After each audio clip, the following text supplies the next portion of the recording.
Stop checking your cholesterol like it is the only number that matters, because I am about to tell you something that may save your life, and it is going to surprise you. Nearly 75% of people who suffer a heart attack have cholesterol levels that their doctors would call normal. Let me say that again. 3 out of every 4 heart attack victims walk into the emergency room with LDL cholesterol that is not dangerously elevated. They had been told they were fine. Their annual blood work came back unremarkable. Their doctor looked at the numbers and said, "Your cholesterol is fine. Keep doing what you are doing." And then one morning or one evening or in the middle of an ordinary Tuesday afternoon, their heart stopped cooperating. I am Dr. William Lee, and I have spent over 3 decades studying how the human body heals itself, how blood vessels grow and repair, and what truly drives disease at the cellular level. My research at the Angiogenesis Foundation has focused on the microscopic world inside your arteries, the delicate lining called the endothelium, the intricate signaling molecules that govern inflammation, and the foods that can either damage or defend that fragile ecosystem. And what I have learned over 30-plus years of reading the data, treating patients, and publishing in peer-reviewed journals is this. The cholesterol story we have all been told is incomplete. It is not wrong. Cholesterol does matter, but it is a chapter, not the whole book. And if you are over 60, that incomplete story could be costing you years of your life. Let me tell you about a patient. I will call him Robert. He was 67 years old, a retired high school history teacher from Ohio. Robert did everything right by the standard playbook. He walked 3 miles every morning.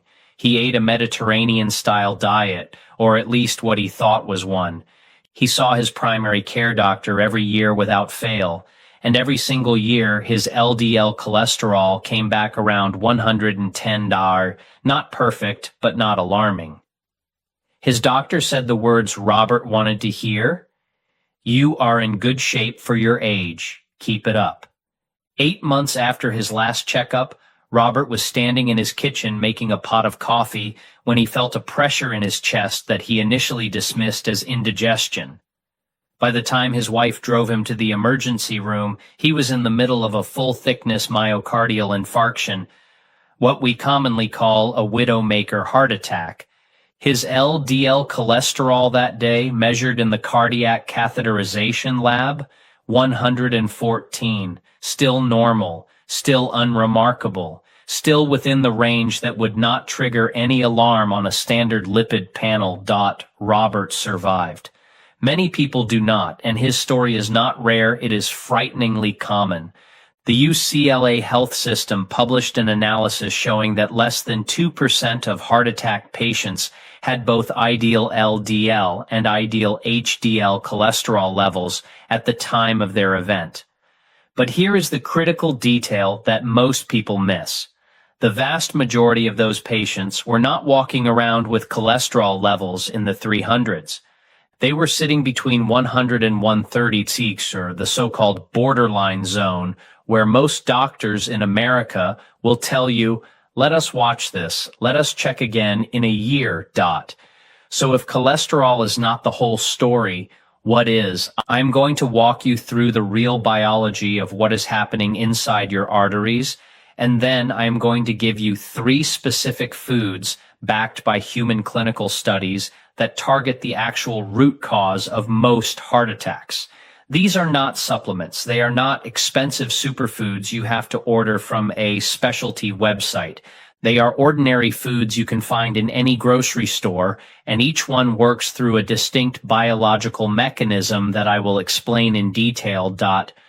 Let us begin with the mechanism, because understanding this could literally change how you think about your own body for the rest of your life. Inside every artery in your body, from the large coronary arteries that feed your heart muscle to the tiny capillaries that deliver oxygen to your fingertips, there is a single layer of cells called the endothelium. This endothelial lining is only 1 cell thick. If you could peel it out and lay it flat, It would cover an area roughly the size of 6 tennis courts. That thin, fragile, impossibly delicate layer of cells is the barrier between your blood and your artery wall. When the endothelium is healthy, it is smooth and slippery, like Teflon. Blood flows across it without friction. It produces nitric oxide, a gas that relaxes the artery and keeps blood pressure in check. It repels platelets and inflammatory cells, preventing clots from forming where they should not. It actively signals the smooth muscle cells beneath it to stay calm, stay relaxed, stay open for business. When the endothelium becomes inflamed, everything changes. And this is where the cholesterol narrative breaks down, because you can have perfectly normal LDL cholesterol levels and still have a chronically inflamed endothelium. Inflammation is not caused by cholesterol. It is caused by a complex cascade of immune signals, cytokines, interleukins, tumor necrosis factor that are triggered by diet, stress, environmental toxins, insulin resistance, and a dozen other factors that your standard lipid panel does not measure. Once the endothelium is inflamed, it becomes sticky. It starts expressing adhesion molecules, little Velcro-like proteins on its surface that grab onto passing immune cells and pull them into the artery wall. Once those immune cells, called monocytes, get inside the artery, they transform into macrophages. And macrophages are the cleanup crew of your immune system, designed to eat debris and bacteria. But inside an inflamed artery, they start eating oxidized LDL particles. And yes, LDL does play a role here, but only after inflammation has already set the stage. Those LDL-stuffed macrophages become foam cells. Foam cells accumulate and die, forming a fatty streak. Over years and decades, that fatty streak becomes plaque. The truly dangerous part. And this is where Robert's story makes biological sense, is that plaques do not cause heart attacks by slowly growing until they block the artery. Most heart attacks happen when a plaque that is only 30 to 40% obstructive suddenly ruptures. The fibrous cap that covers the plaque, which is held together by collagen, becomes thin and unstable because of ongoing inflammation. Inflammatory enzymes called matrix metalloproteinases chew away at that collagen cap from the inside. One day, the cap ruptures. The contents of the plaque, all that inflammatory debris, those dead foam cells, those tissue factor proteins, spill into the bloodstream. Your body, sensing a wound, sends platelets and clotting factors to seal the breach. Within minutes, a clot forms. If that clot completely occludes the coronary artery, the heart muscle downstream begins to die. That is a myocardial infarction. And nowhere in that entire cascade did your LDL number have to be above 130. The rupture was driven by inflammation, not by the size of the plaque or the concentration of cholesterol in your blood. This is not theoretical. It has been proven in one of the most important clinical trials in the history of cardiology. In 2017, the New England Journal of Medicine published the results of the CANTOS trial, the canakinumab anti-inflammatory thrombosis outcomes study. The researchers enrolled over 10,000 patients who had already suffered a heart attack and who had elevated levels of a blood marker called high-sensitivity C-reactive protein, or HSCRP. HSCRP is a direct measure of systemic inflammation. These patients were already on optimal medical therapy, statins, blood pressure medications, aspirin, everything modern cardiology could offer. And their LDL cholesterol was well controlled. The researchers then gave half of them a drug called canakinumab, which is a monoclonal antibody that specifically blocks interleukin-1 beta, a master inflammatory cytokine. Canakinumab does absolutely nothing to cholesterol. It does not lower LDL. It does not raise HDL. It purely and exclusively reduces inflammation. The results were stunning. At the 150 milligram dose, canakinumab reduced the risk of a major cardiovascular event, heart attack, stroke, or cardiovascular death by 15%. 15% just by turning down inflammation without touching cholesterol at all. The trial proved beyond any reasonable scientific doubt that inflammation is an independent causal pathway to heart attack, completely separate from the cholesterol pathway. So the question becomes, how do you measure your own inflammation risk, and how do you lower it? And this is where I want to give you practical, actionable information that you can discuss with your doctor at your next visit. There are 3 blood tests that tell you far more about your true heart attack risk than a standard lipid panel ever will. The first is HSCRP, high-sensitivity C-reactive protein. This is a simple, inexpensive blood test that measures systemic inflammation. A level below 1 milligram per liter is considered low risk. Between 1 and 3 is average risk. Above 3 is high risk. Many laboratories now include HSCRP as part of a cardiovascular risk panel, but you may have to ask for it specifically. The second test is lipoprotein, a or Lp(a).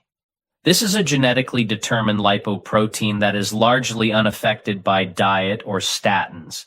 It is highly inflammatory and highly thrombotic, meaning it promotes both plaque formation and clotting.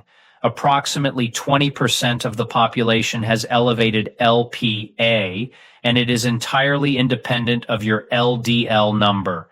You only need to check Lp(a) once in your lifetime because it is genetically determined and does not change significantly. The third test is apolipoprotein B, or ApoB. Every atherogenic lipoprotein particle, LDL, VLDL, IDL, Lp(a), carries exactly 1 ApoB molecule on its surface. Measuring ApoB tells you the total number of particles that can enter the artery wall and cause trouble, which is more informative than measuring the cholesterol content inside those particles. You can have normal LDL cholesterol but a high ApoB, meaning you have a large number of small, dense LDL particles, and small, dense LDL is far more atherogenic than large, fluffy LDL. Now let me give you the 3 foods, and I want to be very specific about the science behind each one, because I believe you deserve to understand not just what to eat, but why it works at the cellular level. The first food is wild-caught salmon, or any fatty, cold water fish rich in the long-chain omega-3 fatty acids EPA and DHA. These are not just heart-healthy in some vague sense. They work through a very specific mechanism. They are the raw material your body uses to produce specialized pro-resolving mediators, or SPMs, molecules called resolvins, protectins, and myrisins. These SPMs are the off switch for inflammation. They do not block inflammation the way ibuprofen does. They actively resolve it, signaling to macrophages to stop attacking, clean up the debris, and return to a resting state. The GISSI Prevenzione trial, published in The Lancet, followed over 11,000 heart attack survivors and found that those who consumed approximately 1 gram of omega-3 fatty acids daily reduced their risk of sudden cardiac death by 45%. The mechanism is not cholesterol lowering. It is inflammation resolution and stabilization of the heart muscle's electrical system, reducing the risk of fatal arrhythmias. A 6-ounce serving of wild salmon contains roughly 1.5 to 2 grams of combined EPA and DHA. I recommend wild-caught Alaskan salmon because farmed salmon is often fed a grain-based diet that dramatically reduces its omega-3 content while increasing inflammatory omega-6 fatty acids. If you cannot get wild salmon, canned sardines, Atlantic mackerel, and anchovies are excellent alternatives with similar EPA and DHA content per serving. Aim for 3 to 4 servings per week. The second food is pomegranate, specifically the whole fruit or fresh-pressed pomegranate juice with no added sugar. Pomegranate contains a class of polyphenols called punicalagins and allagitannins that are almost unique to this fruit. These compounds do something remarkable. They protect and repair the endothelial glycocalyx. The glycocalyx is a gel-like layer of sugars and proteins that coats the inner surface of your endothelium, like a protective hair gel coating every single cell. It is the true first line of defense between your blood and your blood vessel wall. When the glycocalyx is intact, it repels LDL particles and prevents them from penetrating the endothelium. When it is damaged by oxidative stress, high blood sugar, or systemic inflammation, it becomes thin and patchy, and LDL particles can slip through like water through a damaged roof. Pomegranate polyphenols have been shown in human studies to increase the activity of an enzyme called paraoxinase 1, which is bound to HDL particles and protects LDL from oxidation. A landmark study published in Clinical Nutrition followed patients with carotid artery stenosis, narrowing of the main arteries supplying the brain, who consumed pomegranate juice daily for 1 year. The control group showed progressive thickening of their carotid artery walls.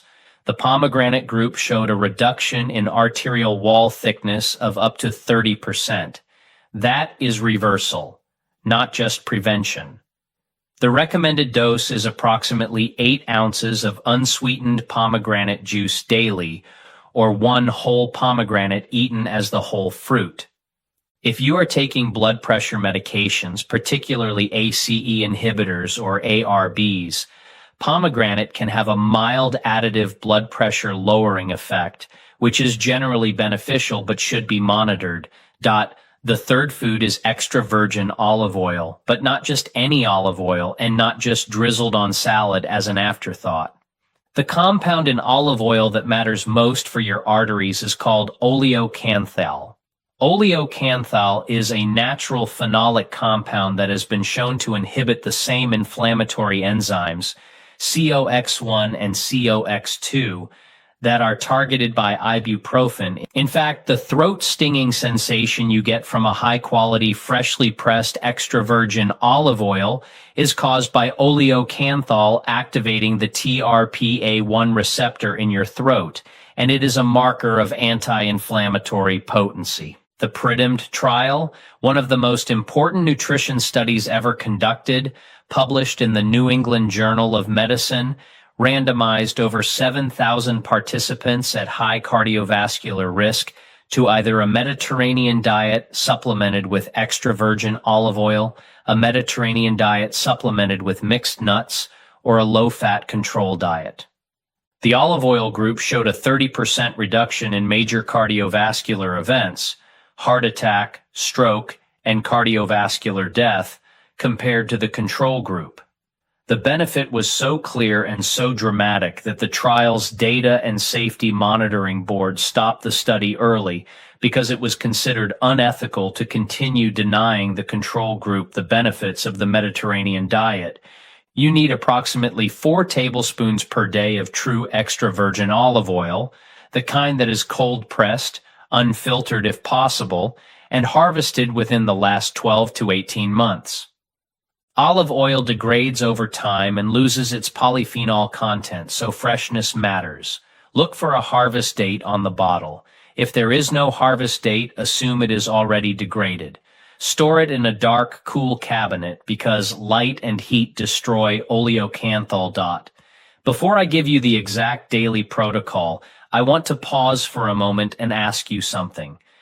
Drop a comment below and tell me your age and whether you have ever had your HSCRP or LPA levels tested. I read these comments, and I can tell you from experience that most people have never heard of these tests, let alone ask their doctor about them. Your story matters, and sharing it may inspire someone else to have a conversation that saves their life. And while you are down there in the comments, if this information is resonating with you, please hit that subscribe button.